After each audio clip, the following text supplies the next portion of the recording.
comment se débarrasser des pensées négatives? Il faut les oublier. Donc plus facile à dire qu'à faire, mais dans l'entraînement spirituel, notamment l'entraînement à la méditation, il y a 2 grands savoir-faire à développer. C'est se souvenir, la capacité de se souvenir, et oublier, la capacité d'oublier. C'est une capacité à développer, l'oubli. Par exemple, si on habite à côté d'une rue passante, il y a beaucoup de trafic, ou alors c'est les voisins qui font du bruit, ben ça va être très bénéfique de pouvoir oublier ce son, ce bruit, parce que si on fixe dessus, ça va nous créer beaucoup de problèmes. Et c'est vrai, il y a des personnes ici à Toulouse, par exemple à Blagnac ou quoi, qui habitent près de l'aéroport et qui l'entendent plus en fait quand ils ont des personnes qui viennent à la maison et se disent ah ouais, comment vous faites? Et bah ah non, moi je l'entends plus. Et en fait, notre expérience, elle est assez sophistiquée. On peut penser à l'exemple par exemple une maman qui lit un livre, voilà, à côté à la fenêtre ouverte, elle entend le bruit des voitures.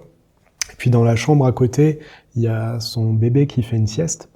Et donc, elle est en train de lire son livre. Elle fait abstraction du bruit de la route et elle est attentive à voir si son bébé ne fait pas du bruit s'il pleure. Même si le bruit de la route, il peut être très fort et que les pleurs du bébé peuvent être plus faibles, elle peut, par choix, choisir d'oublier cette stimulation du bruit de la route, d'être particulièrement concentrée sur ce qu'elle est en train de lire et d'avoir une partie de l'esprit qui néanmoins écoute si le bébé ne pleure pas. Et donc, j'aime bien cet exemple parce qu'il nous montre que c'est pas l'extérieur, en fait, en fonction de quel est le stimuli le plus fort, qui fait que c'est pas ça qui nous dicte notre expérience, c'est plutôt notre choix. Et si on a un esprit contrôlé, on dit ok, ça je veux ignorer, ça je veux être attentif, et ben tout peut se régler à l'intérieur. Et donc, on peut développer ce savoir-faire, oublier, sur commande. En fait, ça vient d'une décision, oublier. Des fois, on a vécu un truc difficile et puis on se dit souvent les uns aux autres, faut laisser passer du temps. Tu verras, là c'est encore frais, mais avec le temps qui passe, tu verras, tu vas vivre ça différemment. Et c'est vrai, c'est une expérience qu'on a tous. Le temps qui passe, et petit à petit, ça fait moins mal. En d'autres termes, en fait, là, c'est l'oubli qui prend la place. Notre esprit, il est moins à s'agripper dessus, et avec le temps, petit à petit, ça commence à lâcher, à s'effacer un peu. C'est moins présent et on le vit mieux. Donc, c'est vrai que souvent, le temps, ça marche comme ça. Mais c'est quelque chose qu'on peut accélérer. On peut accélérer ce processus. On n'est pas obligé d'attendre beaucoup que l'eau coule sous les ponts pour qu'on passe à autre chose. En fait, on peut décider d'oublier. C'est très puissant si on prend cette décision.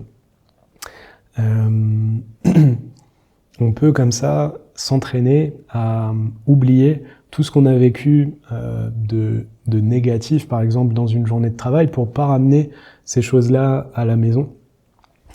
On est déterminé à oublier. Moi, j'utilise une technique basée sur l'impermanence qui me donne de la légitimité dans cette démarche d'oublier.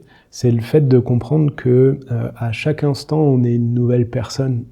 En fait, la personne qu'on était il y a 1 minute, elle a dû cesser pour que la personne qui écoute maintenant, par exemple, ce que je suis en train de raconter, puisse exister. Ce qu'on était dans le passé, en fait, s'arrête quand le présent arrive. C'est l'impermanence.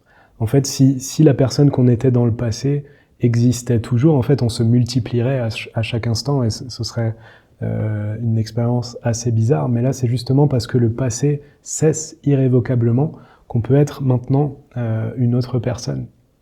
Donc, comprenant ça, par exemple, quand on vient de passer une journée difficile au travail et qu'on est sur le chemin du retour et qu'on ne veut pas ramener ça à la maison, on peut se dire, à chaque pas, je suis une nouvelle personne. La personne qui pose le pied gauche peut exister parce que celle qui a posé le pied droit a cessé d'exister. Et ainsi de suite, à chaque pas, une nouvelle personne, puis une autre, puis une autre. Et du coup, en comprenant ça, on peut oublier, on peut laisser tous les problèmes de la personne, on peut laisser tous nos problèmes de la journée à la personne qu'on était précédemment, et juste sentir qu'à chaque pas, on est une nouvelle personne. Et peut-être ça va pas marcher sur les 2-3 premiers pas, mais si on a un long trottoir jusqu'à la maison, il y a de fortes chances que notre capacité, notre décision et notre capacité d'oublier fonctionne, et que vraiment on se libère, on se débarrasse de toutes les pensées négatives. Donc faites le test si vous voulez.